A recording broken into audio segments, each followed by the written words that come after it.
So I thought it would be a fun exercise as we get ready to preview the IndyCar season. I thought it would be fun to do an IndyCar tier list where we're going to put every IndyCar driver into the following tiers, and we have to, just like we've done with tier lists in the past, we have to come to a consensus.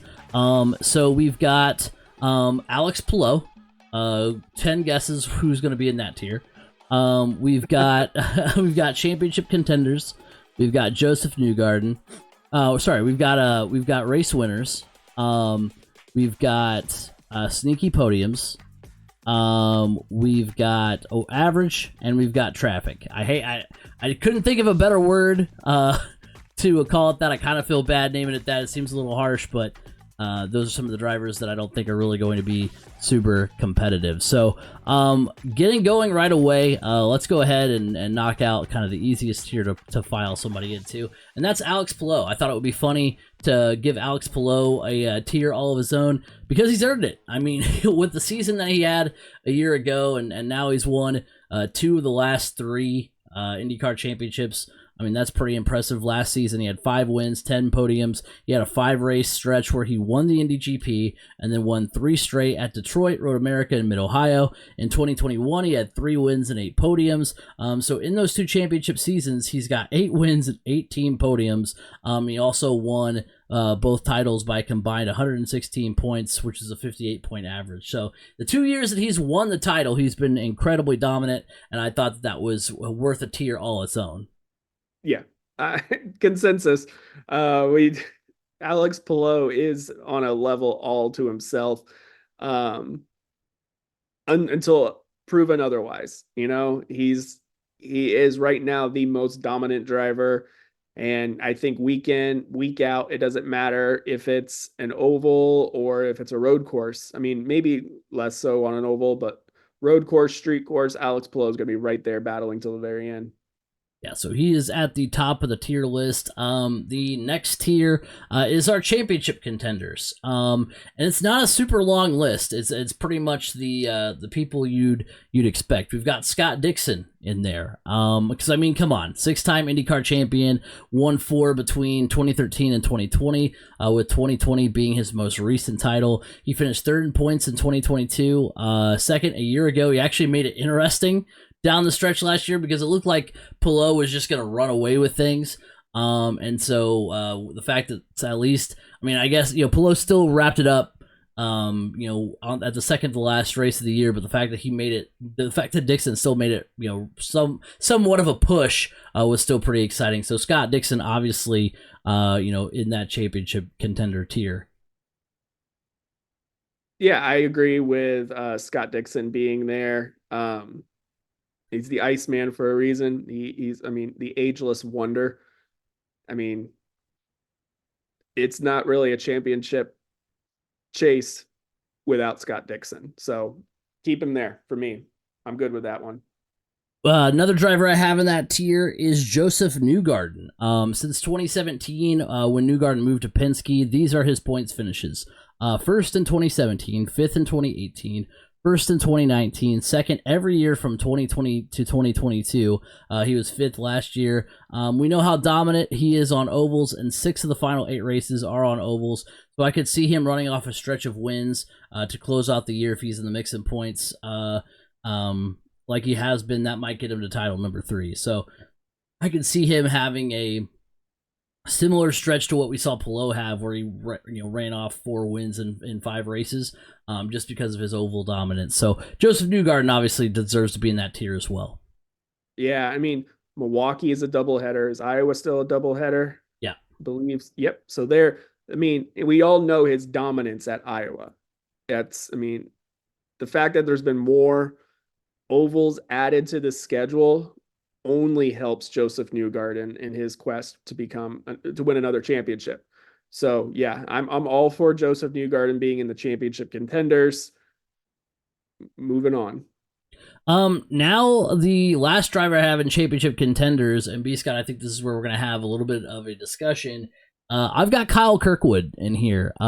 He got his first IndyCar wins a year ago. He finished 11th in points. He had finished 24th with AJ Foyt in his rookie year. He's not too far removed from that impressive 10-win Indy Lights championship, and I think he's a dark horse candidate. When Alexander Rossi came to Arrow McLaren, we talked about the competition within the team that would fuel each driver, and I think that's going to be the case with Andretti Global, because you bring in a guy like Marcus Ericsson, you've already got Colton Herta, you've got a pretty good young nucleus who are, all these guys are super competitive, and that's only going to drive these guys to compete even harder. So I think Kyle Kirkwood is going to potentially be in the mix for the title this year. I see where you're going here with, at least with Andretti. I think Andretti's going to be improved this year. I think a lot of last year, there was a lot of focus maybe being pulled away from IndyCar, not intentionally, but, they were working on their bid to get into Formula One. I think now that that's kind of been put to bed for a while, I could see Andretti getting back to being competitive. But I wouldn't put Kyle Kirkwood here in the championship contenders. If you want to put him down one more tier in the winners category, I think that's totally fine. Honestly, I would move him out, and I'm putting Scott McLaughlin in here. Look, he has proven year over year he's getting more comfortable, whether it be, ovals, road courses. He didn't win as many races last year, but he's just becoming more consistent. He has improved on his points finishings. I think he's ready to take that next step. So I'm putting Scott McLaughlin in here with championship contenders this year. But if I had to put a tier of championship contenders, he is at the bottom, with Scott Dixon and Joseph Newgarden being neck and neck up there at the top of championship contenders. I'm looking up to see where McLaughlin has finished the last few years in points. Because I just feel like, I know that, I wouldn't be surprised if he was in the mix. He's got, I had him, I personally, spoiler alert, had him in the race winner tier just because he is good for at least a win a season. But, looking at what he's been able to do in IndyCar, let's see what his finishes are. He's, he finished third last year in points. He was fourth, 14th his rookie year. So, he's been in the mix. I don't know. I just don't think, you talked about being a little bit more consistent. He had a few podiums last year. He had one win. The year before, he had 3 wins. I don't know. I don't know if I'm ready. I haven't seen. He's a little like, he's better than Marcus Ericsson, but he's a little bit like Marcus Ericsson for me, where I just don't see that extra step. I don't see him taking that extra step like he needs to. So I don't. Are you ready to move Kyle Kirkwood up there? Yeah, because I think there's going to be, I don't know. I think there's going to be a lot of competition in that Andretti Global garage this year. That team's going to be fired up to win. I know. I don't know. Out of all the drivers in that stable, you're looking at Kyle Kirkwood as their championship contender. When they've got Colton Herta sitting there, they've got Marcus Ericsson, who's an Indy 500 winner, probably should have been a 2-time Indy 500 winner right now. And again, I haven't seen it from Marcus Ericsson. Colton Herta, he's the most consistent driver for Andretti Global last season, but he finished 10th in points. He hasn't been in the mix. Kyle Kirkwood finished 11th. Right, but he made a big leap from 24th to 11th. It's not like he's been consistently 11th every year. But yeah. I am willing to move. I'm willing to move McLaughlin. You're willing to move him down just to the winners and just have the championship contenders be Scott Dixon and Joseph Newgarden. I am willing to move McLaughlin up because he did finish 3rd and 4th in points. I am willing to. Looking at his numbers, like I said, 3 wins, 7 podiums, 1 win a couple of years ago, 1 win, 4 podiums last year. He is always near the front. So yeah, I'll throw McLaughlin up there. But yeah, I think I'll keep Kirkwood there. Okay, so just as a dark horse contender. Okay, so we're adding McLaughlin and we're keeping Kirkwood in the championship contenders. Yeah. Okay, so compromise. So our championship contenders are Scott Dixon, Joseph Newgarden, Scott McLaughlin, and Kyle Kirkwood. So I mean, I like that. I I mean, like that. obviously, in that conversation is definitely is Alex Palou, but Right, right. He's in his because own we tier have his almost. own tier, Right. it makes things a little bit different. So moving on to race winners now. First one I have on here is Marcus Ericsson. Ericsson has won a race in each of the last, in each of the last couple of seasons. So no reason to think he won't at least. I think it's the last 3 seasons that he's got to win. So no reason to think he won't at least be able to win one this season, especially because we saw the 2018 qualify solidly near the front last year. So I think that I think he'll be able to put that car, towards the front in qualifying and be up in the mix to get wins. So I think Marcus Ericsson is going to be a race winner this year. Oh yeah, I agree. Marcus Ericsson will definitely be a race winner this year, so I'm keeping him in that category as well. I mean, look what he's done the last 2 years at Indy, and we all know Andretti has speed um, at Indy as well. So I'm definitely willing to keep him in that at the top of that category. Now, here's where I think we might disagree. I don't know if we will agree or not, but I've got Romain Grosjean in this tier. I think he finally gets his first race win. I'm willing to move him out, but Grosjean with Dale Coyne, he had 3 podiums, 4 top 5s. Through his entire 2-year run with Andretti, he had 3 podiums and 5 top 5s. So, like who knows? Maybe it was the pressure of driving for a more competitive team like Andretti, but he showed glimpses last season early, and I think being back under the radar might be what Grosjean needs. Like maybe he's one of those guys that needs to kind of have the pressure off to be competitive. So I think Grosjean finally gets it done, finally gets his first win in IndyCar. See, I'm not ready to put him there yet. Um, I still think he's a podium guy, and with him not having the same caliber of equipment that he had last year with Andretti. That is what concerns me the most. Yes, he was making the moves to potentially get there, but then there, I mean, it was just like there was races like, yeah, this is the race that he finally comes home with the win, and then struggled. So I think with, I hate to say lesser equipment, but let's be honest, it is. It's not the same caliber as Andretti with at Juncos. Um, so I would put him down in the sneaky podiums. And honestly, in this place or up into this category, I would put Pato Award. Okay, yeah, we're telegraphing a little bit what we've got here, but yeah, I've got Pato Award in the sneaky podiums. And like I said, or like I put here on the notes, I mean, there's nothing sneaky about Pato being on the podium, but I just didn't know where to put him. That's why I had him down. I don't know if I like him to contend for the championship. He's only finished in the top 3 in points one time. That was 2021. And as far as putting him in the race winner category, he's a Joseph Newgarden crash at Iowa away from not having a win since Barber of May 2022. Because it was, Newgarden was on his way to win the second of the Iowa doubleheaders, and then he had a part failure and crashed, and that was how Award got the win. He did score 7 podiums for those second place finishes, so I'm open to moving him up. So I did say I was open to moving those two guys, so I'm okay with moving Award up. I just wasn't sure when I was making this list. I wasn't entirely sure where to put him. Yeah, I would put him up in the race winners because he's fully capable of winning a race. I think last year McLaren just kind of seemed to struggle as a whole. Like you and I were talking before we started recording this, even looking at Drive to Survive, it seemed like they were having struggles all throughout through their Formula One team as well. So I'm yeah, I think Pato Award finds himself atop the podium at least once this year. Another driver that I had in the race winner category was Colton Herta.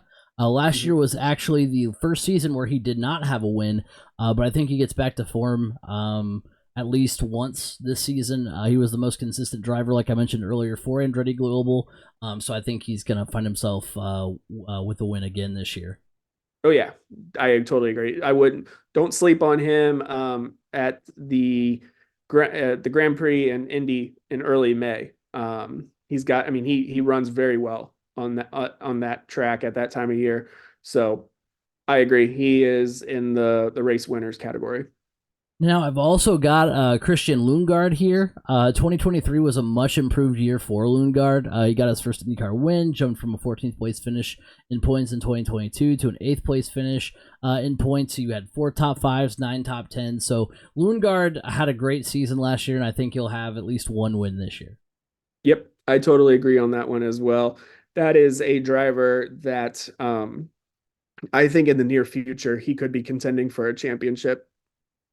And then the last driver I had in the race winner tier was Will Power. He's only got one win the last 2 years, and the series doesn't even run there anymore. That's the old Belle Isle course at Detroit. But I'll put him here solely because of his dominance on the IMS road course. So he'll be a favorite to win there again, no doubt. I know he's not as dominant as he was before when he was winning pretty much every single race there. But he's still a threat to win there every single time they line him up there. Yeah, I agree. Keep him in there. Um, right on the cusp of sneaky podium, but I think he will. I think he'll find his way back to the top. So our winners that we have for this year, we have Will Power, we've got Christian Lundgaard, we have Colton Herta, we have Pato Award, and we've got Marcus Ericsson as our race winners, which means we move Romain Grosjean down to the sneaky podiums. Joining him there is Santino Ferrucci, and I actually hate this because I really wanted to put Ferrucci in the race winner tier, but I was trying not to let myself get swept away with how great of a May he had. And he was average outside of that. All things considered, his only other full season was 2019, so I think he makes a step forward and raises a few eyebrows. So I think he's got the capability to be up front a few times. I just wasn't ready to pull the trigger and say he was going to be a winner this year. Yeah, I agree. I mean, he's making the right steps. He is an aggressive driver, but I just need to see more consistency outside of the month of May. So I'm good with them at the sneaky podiums.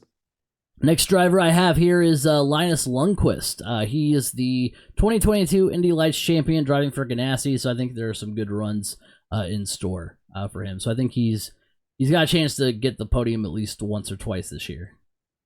Yeah, I have no reason to argue against that. I could see it happening. I also have David Malukas in this tier. Another driver that I wanted to put in the race winner category. He showed some flashes at Dale Coyne, and I think he can take the next step with Arrow McLaren. But with all the hype around McLaren last season, they went winless last year, so I'm not super confident about them getting a win. So I've got Malukas in this tier. Yeah, I would bump him down in this tier closer to the bottom. I'm keeping him in this tier, but because of the unknown with his injury, Yeah. I gotta put him just on the cusp of being pushed back to traffic. Yeah. Or average would be the next tier. Average. Okay. Yeah, average. I've also got his Arrow McLaren teammate there too. I've got Alexander Rossi in the sneaky podiums. Again, another driver that like is not going to be needs a turnaround. Right. Him on the podium isn't going to surprise anyone. Sure, Rossi has just one win in the last 4 years, but he also has 10 podiums over that span, 5 in 2020. So while the average is four per season over the last 4 years, the number is a little skewed. Nevertheless, he has at least one podium a year over the course of his IndyCar career. So while it's not exactly sneaky, I think he does at least get one more. So I think Alexander Rossi's got some good runs in him. Again, just not someone I want to necessarily pull the trigger and say they're going to win a race. Yeah, I agree. I'd keep him there. He's a driver that just needs to see something go his way. Not like that he had bad equipment or any failures or anything like that. I don't know if there's something like in his head. I honestly thought that last win that he got with Andretti at Indy on the road course, I thought that was going to kind of flip the script for him. I even said it last year in this show. I said that win will propel him into this season, this new season with Arrow McLaren, and it'll be momentum, and he'll be up there contending. Right. I was wrong, but that was the case across the board for Arrow McLaren last year. So hopefully it it changes and they're back to being competitive again, honestly, I think the month of May will be huge for that team. Yeah, I remember us talking about the fact that like if he had gone into last season with the new team, like still having this long winless streak, I think that was gonna be way worse.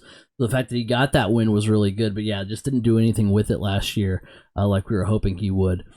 Final driver I have in the sneaky podium tier is Kiffin Simpson. His 10th place finish at Indy Lights points does scare me a bit. He might belong in the average tier, but it also feels wrong to have faith in one Ganassi rookie and not the other. So I'm putting Kiffin Simpson in the sneaky podiums tier. I actually have him down in the average tier, and I have Tom Bloomquist up here in the sneaky podiums. Like I said, he is a proven race winner against some of the best in the world, competing with and against IndyCar drivers. Um, I just, he knows how to he can handle. I Uh, I think he's going to surprise some people. And plus, besides, it seems like every year there's at least one race where a Meyer Shank car comes out of nowhere and is sneaks into the podium or into victory lane. I mean, am I wrong on yeah, that assessment? yeah, no, I think you're on it. I will. You're more locked into the to that side of things where he's coming from, like the Rolex and the endurance I do racing and stuff watch a like. lot of the Right. So Rolex you're more locked in than I am. race, So probably too much. So I will concede to you on that. The only reason I just didn't have a lot of faith was, just because Meyer Shank just hasn't been the greatest team over the last few years. They've also had aging drivers the That's last few true. years. It's been Pagano and Castroneves and not Yeah. younger drivers, which is fair. Because I wrote here in the notes, I was like, you had 2021 when vibes were high. Elio wins his fourth Indy 500. Jack Harvey finishes 13th in points with a few top fives of his own and finishes 13th in points. But since then, one podium, zero top fives, and the highest either car has finished in points is 15th. So not a whole lot of success, but you are right. They have had drivers that are on their way out, closer to exiting the sport than they were actually entering the sport. And mind you, Tom Bloomquist has also worked with Elio and Simon on the endurance side of things. So he's got some good people in his corner. Let's say he's got some good people that he's been able to watch and learn from as far as IndyCar goes. So I think that pays off, and I think he is a sneaky podium driver this I year. like I said, I'll trust you on that one. So we got Tom Bloomquist in the sneaky podiums. He joined Santino Ferrucci, Linus Lundqvist, David Malukas, Alexander Rossi, and then I'm good with moving Kiffin Simpson down into the average tier, just because Okay. two Ganassi rookies. I got to be kind of fair to both of them because they'll both be good. And then I saw where he was in Indy Lights, and I was like, I don't know that I'm as confident anymore. So joining Kiffin Simpson in the average tier, I've got Marcus Armstrong. He was your 2023 Rookie of the Year. He ran a road and street course only schedule last year. He had 5 top 10s out of 12 races. Finished 20th in points. It's odd to have a Ganassi driver this low. Now we have 2, I guess. But with now more of an oval schedule, and the fact that that 7th at Toronto was his highest finish. Everything else was 8th or worse. There's just nothing for me to say that he's going to break out this season. I think he's going to struggle in his first oval season. And I just don't think he's going to be up towards the pack or front of the pack contending. So I think Marcus Armstrong is going to have another middle of the road season.